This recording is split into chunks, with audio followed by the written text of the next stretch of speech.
আজকে আমি আপনাদের কাছে কুলের আচার করে দেখাবো। কুলের আচার রেসিপি নিয়ে এসেছি।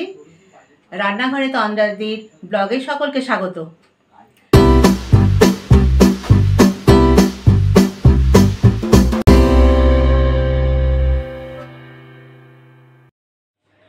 কুলের আচার করব, তার জন্য আমি কুলগুলো প্রথমে নিয়ে এসে ভালো করে ধুয়ে কুলের এই বোটাগুলো ছাড়িয়ে তারপরে এটাকে একটু শুকিয়ে নেব।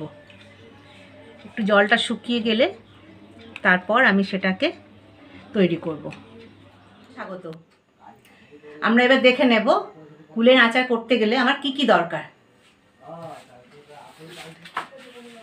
আমি এখানে 300 গ্রাম মতন কুল নিয়েছি, আর নিয়েছি গুড়, 200 গ্রাম মতন গুড় আছে, 100 গ্রাম চিনি, আর আছে আমার লঙ্কা গুঁড়ো, গোটা লঙ্কা, কালো জিরে, মৌরি, চন্দনী, হলুদ, নুন, 5 ফোড়ন।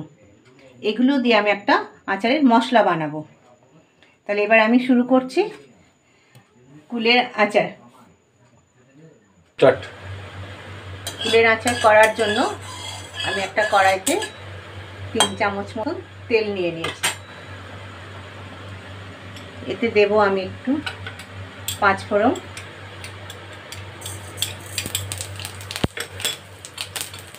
আর দিয়ে দেব একটু লঙ্কা,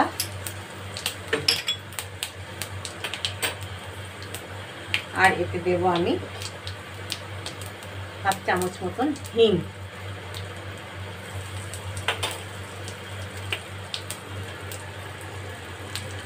এরপর আমি ফুলগুলো দিয়ে দেব।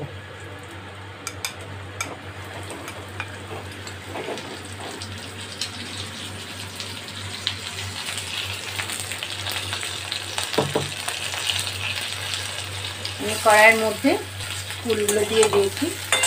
এতে দেব আমি 1 চামচ মতন নুন, আর দেব আমি তাতে 1 চামচ হলুদ। এবার এটাকে আমি একটু নেড়ে নেব।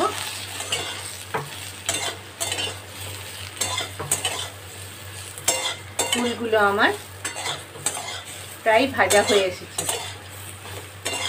খুব বেশি ভাজবো না, এটাকে একটু নুন হলুদ দিয়ে মাখিয়ে একটু হালকা হালকা দেখবেন কালারটা চেঞ্জ হবে, তার মানে আমার এটাকে ভাজা হয়ে গেছে। খুব বেশি ভেজে দিলে শক্ত হয়ে যায়। আমার এই ফুলগুলো দেখুন ভাজা হয়ে গেছে। এবার আমি এতে গুড় দিয়ে দেব। 200 গ্রাম মতন গুড় আছে, গুড়টা আমি দিয়ে দেব।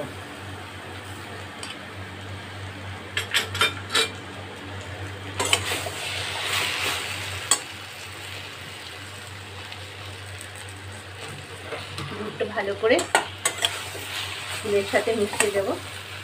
আস্তে আস্তে গুড়টা গলবে, তারপর ঠিক হবে।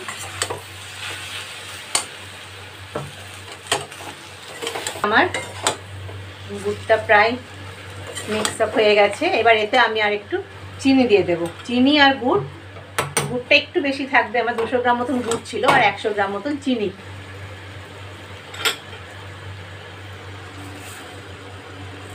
দুটো দিলে একটু আলাদা স্বাদটা হবে। বলুক এবারে চিনি আর গুড় আমি দুটোই মিশিয়ে দিয়েছি। দেখুন, চিনিটা দিলে আচারটার মধ্যে একটু চকচকে ভাব হয়, আর কালারটা একটু অন্যরকম হয়। এর মধ্যে আমি দিয়ে দেবো একটু সামান্য লঙ্কা গুঁড়ো।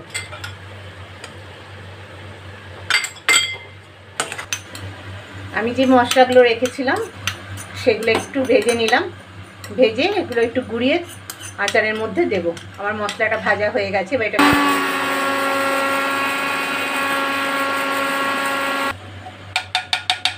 আমার আচারের মশলা দেখুন পিষে নিয়েছি। আচারের মশলা সম্পূর্ণভাবে তৈরি হয়ে গেছে। এবার এটাকে আমি আচারের মধ্যে দিয়ে দেব। দেখে নিন, দেখুন আমার গুড় দিয়ে গুড়গুলো সম্পূর্ণভাবে কি সুন্দর মিশে গেছে। এই দেখুন আচারটা তৈরি হয়ে গেছে। আমরা কি করে বুঝবো? এই দেখুন, দেখেছেন কি সুন্দর একটা লেয়ার পড়ছে। এবার এটার মধ্যে আমি এই ভাজা মশলা দিয়ে দেব। কুলের এই আচারটা গুড়ের সাথে চিনির সাথে পুরো মিশিয়ে একদম যখন ঠিক দেখুন সম্পূর্ণভাবে হয়ে যাবে, তখন আমি গ্যাস আমি নিভিয়ে দিয়েছি। এবারে আচারের মশলাটা দিয়ে দেবো।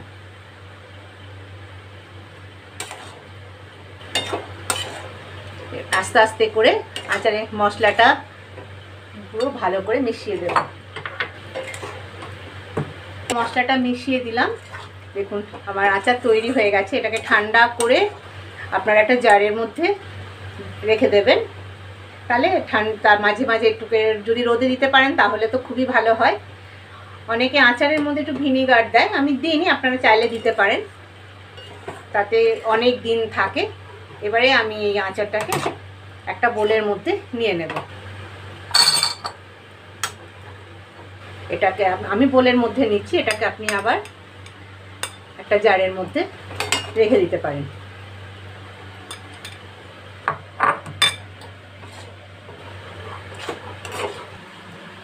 কুলের আচার আমার তৈরি হয়ে গেছে।